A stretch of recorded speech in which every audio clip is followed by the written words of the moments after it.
It wasn't the kind of trip I'd planned for myself. A spontaneous weekend getaway to clear my head after months of juggling deadlines and burnout.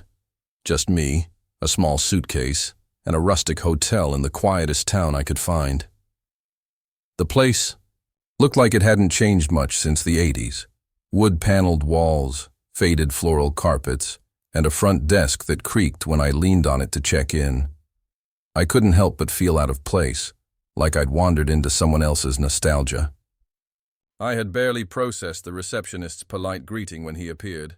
Dark hair tousled from the wind, his white shirt snug against his chest. He was carrying a stack of folded towels, balancing them on one arm with an easy grace that made me suddenly aware of how tired I looked after the drive. He must have noticed my awkward pause because he gave me a quick smile. "Long trip?" he asked, his voice warm and unhurried, like someone who never had to rush.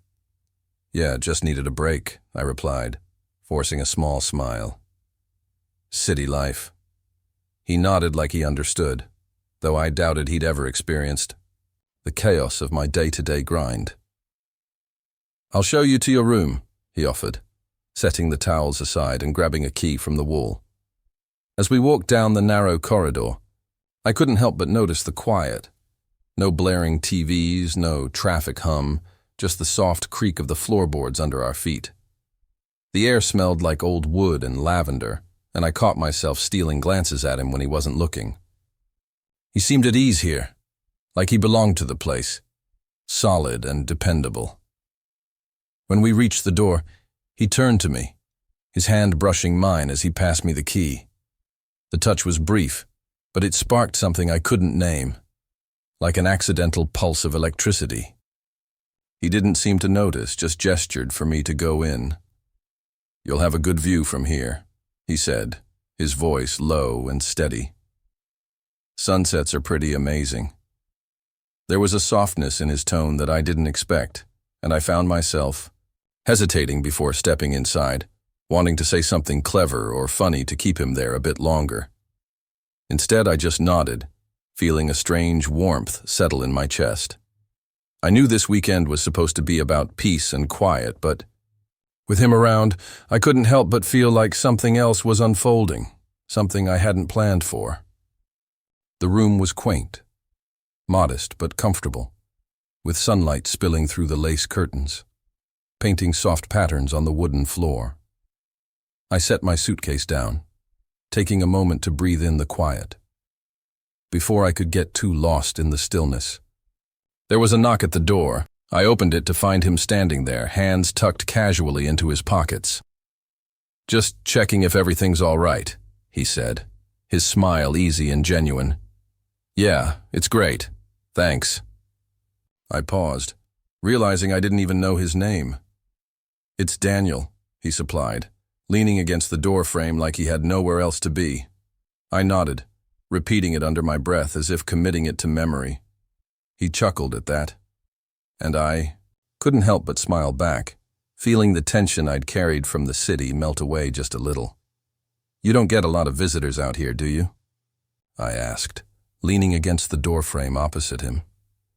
"Not many," he admitted, "mostly regulars, people passing through or wanting to escape for a while." I raised an eyebrow. "Which one do I look like?" He tilted his head, eyes flickering, over me in a way that felt more thoughtful than assessing. "Escape," he replied simply. He wasn't wrong, but I wasn't about to unpack my life story with a stranger, especially one who looked at me like that, like he wanted to understand more than I was willing to give. Instead, I nodded, and he let the silence stretch, comfortable and unhurried. "So," he said finally, pushing off the doorframe, "if you need anything, just ask. I'm usually around." "Thanks, Daniel." His name felt comfortable on my tongue, like I'd said it 1,000 times before. He gave me a quick nod and turned to leave, but then paused halfway down the hall. "There's supposed to be a storm coming through tonight. Might knock out the power." "Should I be worried?" I asked, only half joking. He grinned. "Only if you're afraid of the dark." I laughed at that, shaking my head as he disappeared around the corner. The door clicked shut behind me, and I found myself standing there for a moment longer than necessary, listening to the distant sound of footsteps fading down the stairs. I saw him again that evening when I wandered down to the lounge. He was behind the counter, sorting through a stack of papers. When he looked up and saw me, his face brightened just a little. "Surviving the peace and quiet so far?" "Barely," I shot back, leaning against the counter. I almost forgot what silence sounded like. "You'll get used to it," he said, tapping the stack of papers into order. "Or it'll drive you insane. Either way, it's an experience." I snorted, and he looked up at me with a grin. There was something unspoken in the air, a sense of familiarity that felt unearned but welcome. It was easy with him, effortless in a way I didn't often find with people. The conversation flowed naturally after that. I found out he'd grown up here, took over helping his uncle with the hotel after some family troubles a few years back. He asked about my life in the city, listening with genuine interest, laughing when I described the chaos of my daily commute. We were mid-conversation when the lights flickered. I stopped, glancing up at the ceiling. Daniel just sighed. "Guess the storm's early."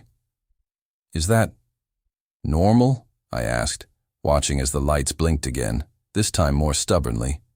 "Yeah, the wiring in this place is older than I am," he said with a shrug. "But I've got candles. It'll be like a camping trip, just with less nature and more questionable wallpaper." I laughed, and he straightened up. "I should go grab some in case it gets worse. You want to help me out?"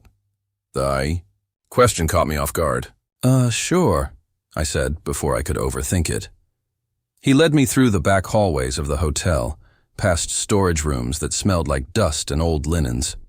We stopped at a narrow closet filled with boxes and shelves cluttered with odds and ends. He handed me a flashlight and flicked his on, the soft beam cutting through the shadows. "Welcome to the glamorous world of hospitality," he joked, brushing past me to grab a box of candles. I stepped aside, but the space was small, and his shoulder brushed mine. He didn't move away, and neither did I. For a moment, the only sound was the soft hum of the storm building outside, the rain tapping against the window panes in a steady rhythm. His flashlight beam dipped slightly, casting strange shadows across the walls. When he finally pulled back, his eyes lingered on mine for a heartbeat too long before he cleared his throat and stepped aside. "Come on," he said, voice slightly rougher than before. "Let's light this place up." I nodded, my heart thudding louder than it should have. As I followed him back down the hallway, I couldn't shake the feeling that something had shifted. Small, almost imperceptible, but enough to make me want to linger just a little closer to him as we walked. The storm hit harder than either of us expected. By nightfall, the rain had become relentless, hammering against the windows and drowning out any other sound. I sat in the lounge with a book I hadn't touched in years, the words blurring on the page as the wind howled outside. Daniel was moving around the lobby, lighting candles in tall glass jars that flickered with each gust of wind. "Still holding up?" he called from across the room, his voice softened by the distance. "Barely," I replied, setting the book down. "This is a little more dramatic than I was prepared for." He chuckled, lighting another candle and setting it carefully on the counter. "The power might go out for real if it keeps up. If you want, you can hang out down here. At least, there's a fireplace." He nodded toward the far end of the room, where a stone hearth sat cold and empty. I hesitated. "I don't want to be a bother." "You're not," he said simply, like the idea of me being an inconvenience hadn't even crossed his mind. He walked over and grabbed a bundle of firewood stacked near the entrance. Besides, I could use the company. That was enough to get me out of my seat. I walked over, watching as he knelt down to start the fire. His hands were confident, moving with practiced ease as he arranged the logs and struck a match. The flames caught slowly, flickering to life with a crackle that filled the room with warmth. I sat cross-legged on the rug beside him, the flickering light casting shadows across his face. He didn't move away, didn't even flinch when our knees brushed as he leaned back to admire his work. "Not bad," I commented, nodding at the fire. He grinned, brushing his hands together. "Survival skills," he said proudly. "Guess you don't get much of that in the city.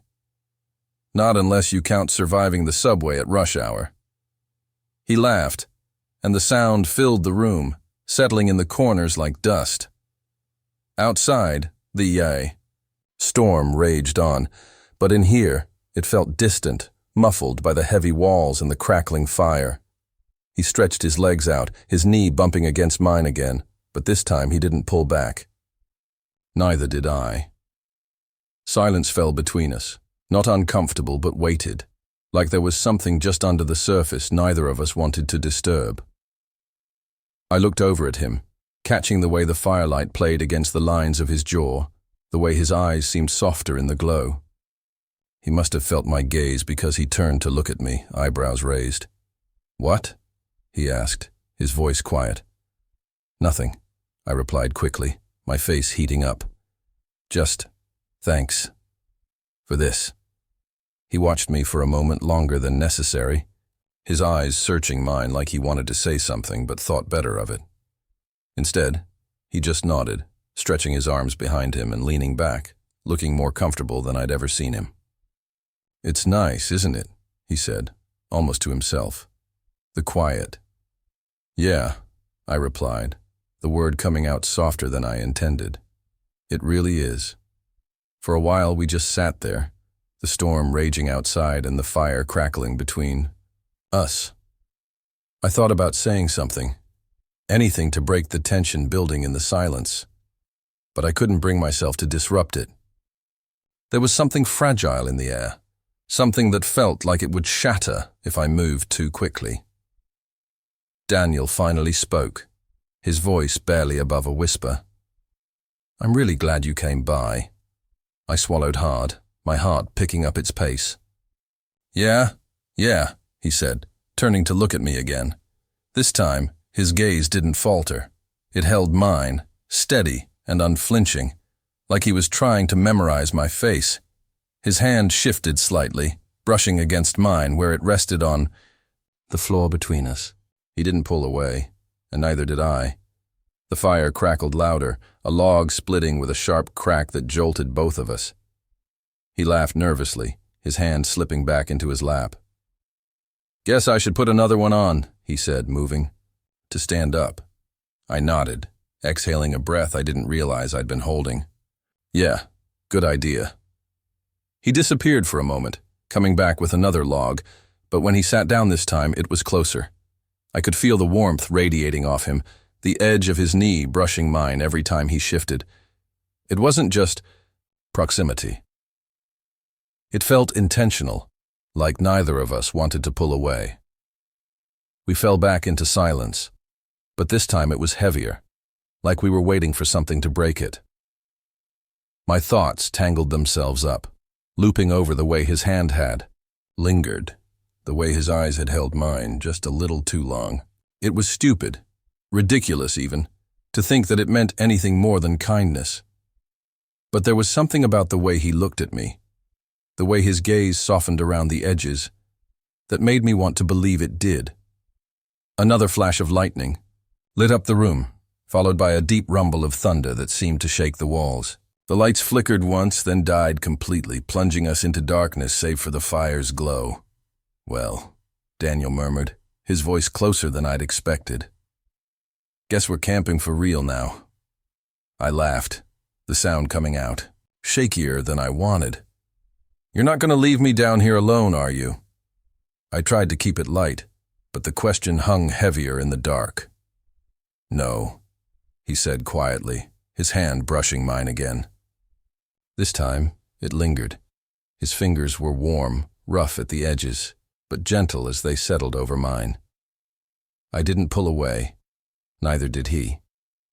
The storm carried on outside, but in that moment, it felt like it was miles away.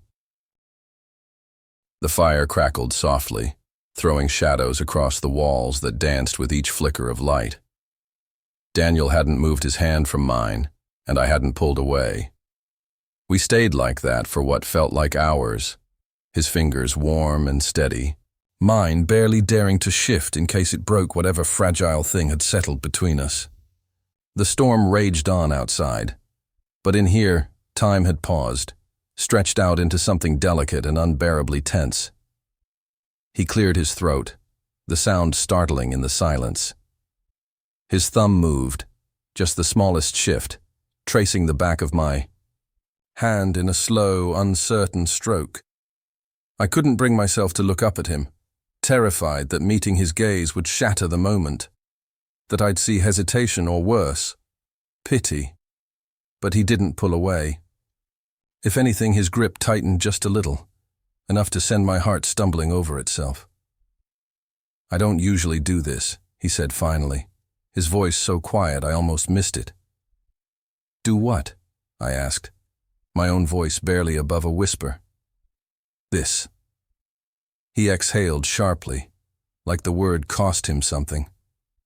His thumb brushed over my knuckles again, slower this time, lingering in a way that felt deliberate.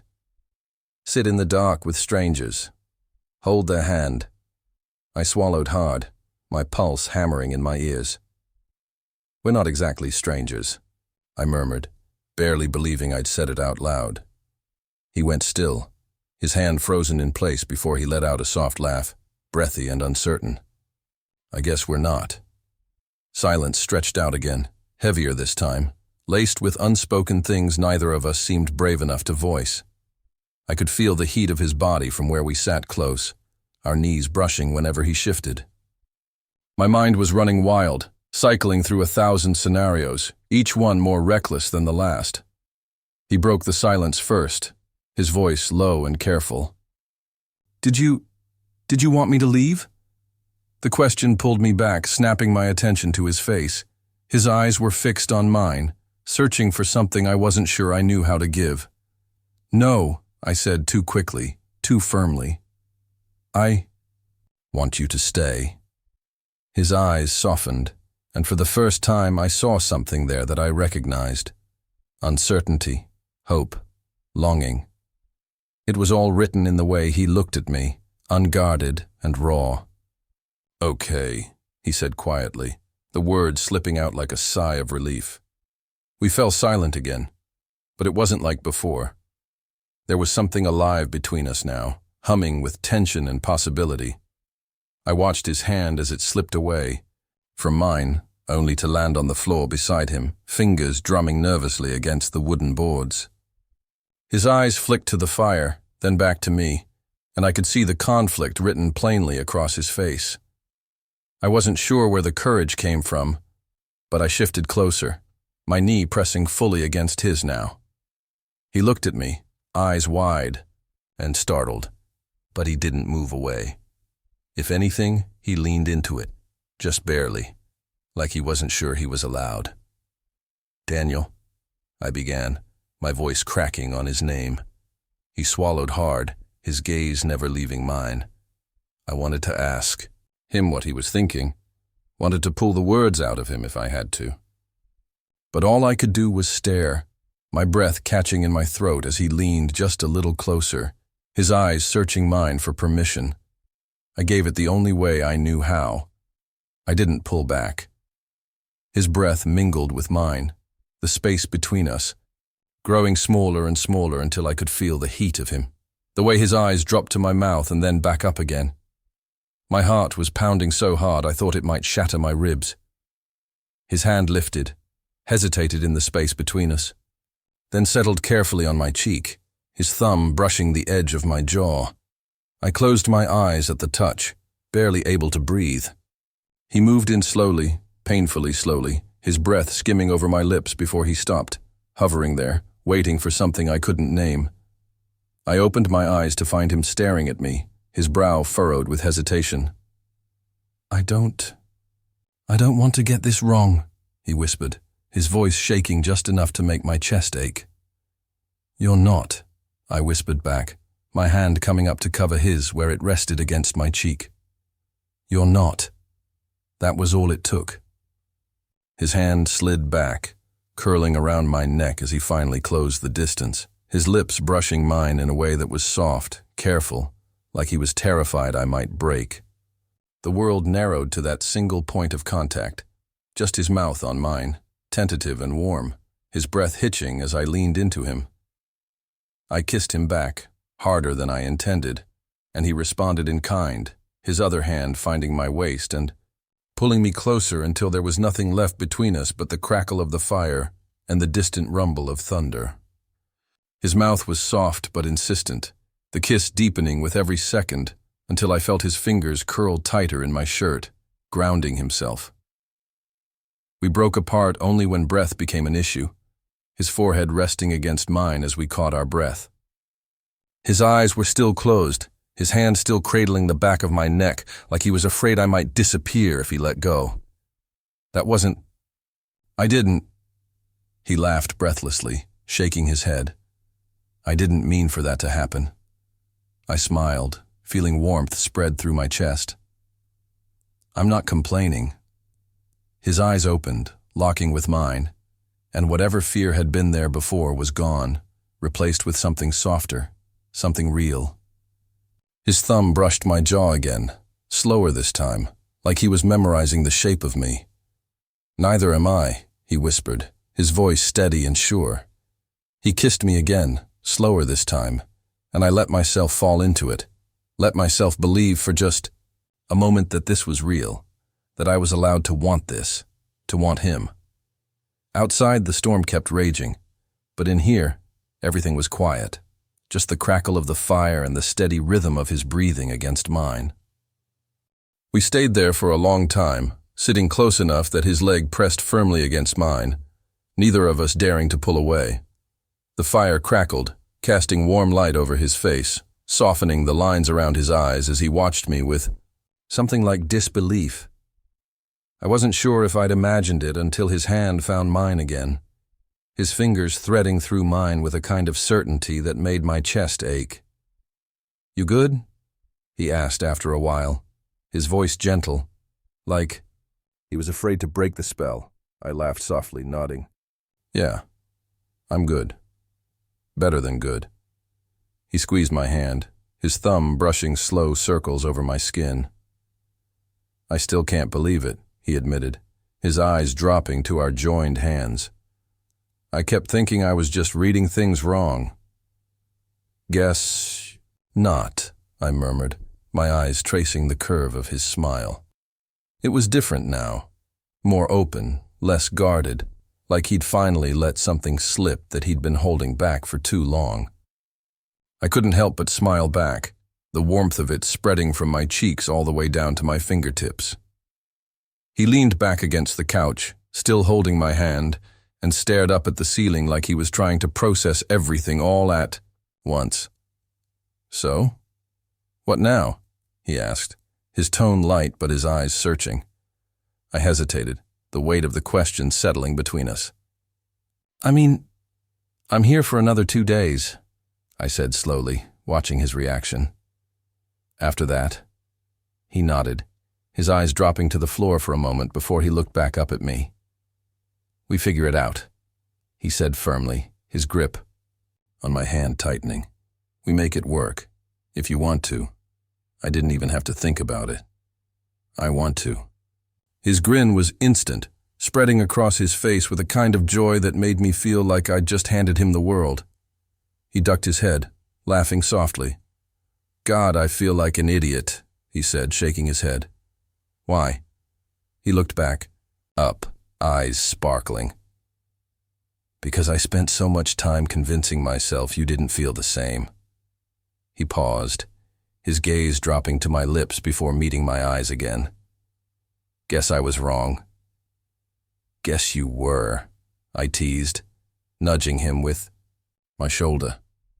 He nudged me back, a soft laugh escaping him before he leaned in, pressing his forehead to mine. I closed my eyes, breathing him in, letting the moment settle around us. We stayed like that for a while, our hands clasped between us, his forehead resting against mine as the fire crackled and popped in the hearth. It felt surreal, like the world outside had vanished, leaving just the two of us cocooned in warmth and light. After a long silence, he spoke, his voice soft. "You should probably know. I'm really bad at this." I opened my eyes to find him watching me, his expression vulnerable in a way I hadn't seen before. "Bad at what?" "This." He gestured between us.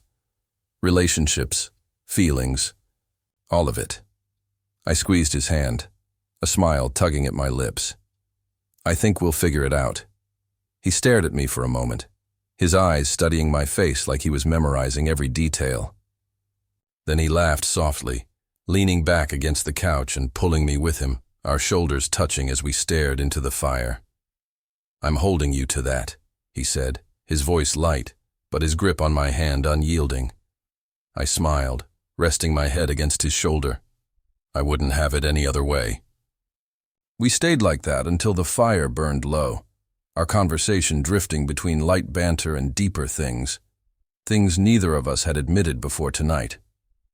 He told me about his family, about the way he ended up working at the hotel, about the nights he spent staring out at the mountains, wondering if there was something more. I told him about the city, about the chaos and the noise, about how I used to think I loved it until I got here, and realized I'd never really known what quiet felt like. He listened with an intensity that made me feel like the only person in the world, and when I finally stopped talking, he leaned over and kissed me again. Softer this time, slower, like he wanted to take his time with it. I melted into it, my hand slipping around the back of his neck as his fingers traced patterns along my spine. When we finally broke apart, he rested his forehead against mine, his breath mingling with mine in the quiet of the room. "I don't want this to be just 2 days," he murmured, his voice rough around the edges. "It won't be," I promised, my hand tightening around his. "We'll make it work." His eyes searched mine, and I saw the flicker of hope there, uncertain, but real. He smiled then, his grip on my hand steady. "I'm holding you to that." "You already said that," I teased, nudging him gently. He laughed, the sound filling the room with warmth. "I know. I just want to make sure you get it." I got it completely. The rain had stopped by morning, leaving the world outside glistening with fresh drops that clung to every leaf and blade of grass. Sunlight filtered through the curtains, soft and warm, spilling across the floor in long golden streaks. I stirred first, stretching out beneath the weight of the blanket, only to find his arm still draped over my waist, his breathing slow and even against my shoulder. I lay there for a moment, letting it sink in, the rise and fall of his chest.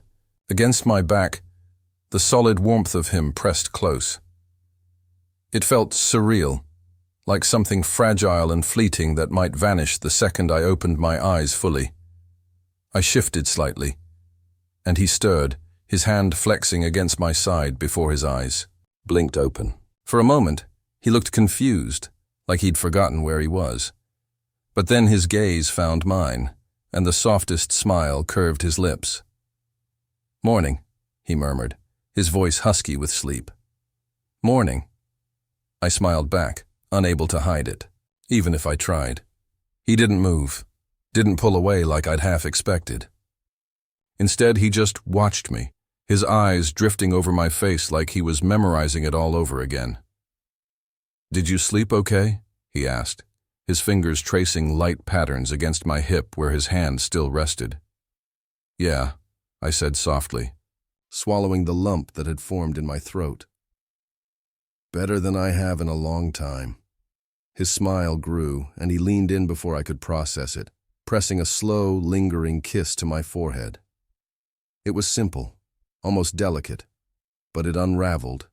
Something deep inside me left me feeling raw and open in a way I hadn't before. When he pulled back, his eyes searched mine, hesitating just for a second before he spoke. "You're really going back tomorrow?" he asked, his voice careful, guarded. I nodded, my chest tightening. "I have to. Work." Responsibilities. The words felt hollow as I said them, the weight of them pressing down hard. His eyes dropped, and his hand stilled against my hip. For a moment I thought he was going to pull away, retreat back behind whatever walls he'd let slip last night. But then he looked up, jaw set with a kind of determination I hadn't seen before. "Okay," he said firmly, his hand squeezing mine. "But I want you to come back." I stared at him, my breath catching in my throat. "You do?" He nodded, his expression unwavering. "Yeah, and not just to visit. I want to try this." His thumb brushed over my knuckles, his gaze locked on mine. "If you want to." The weight of his words hung between us, heavy with promise. I could see it in his eyes, hope, fear, everything laid bare.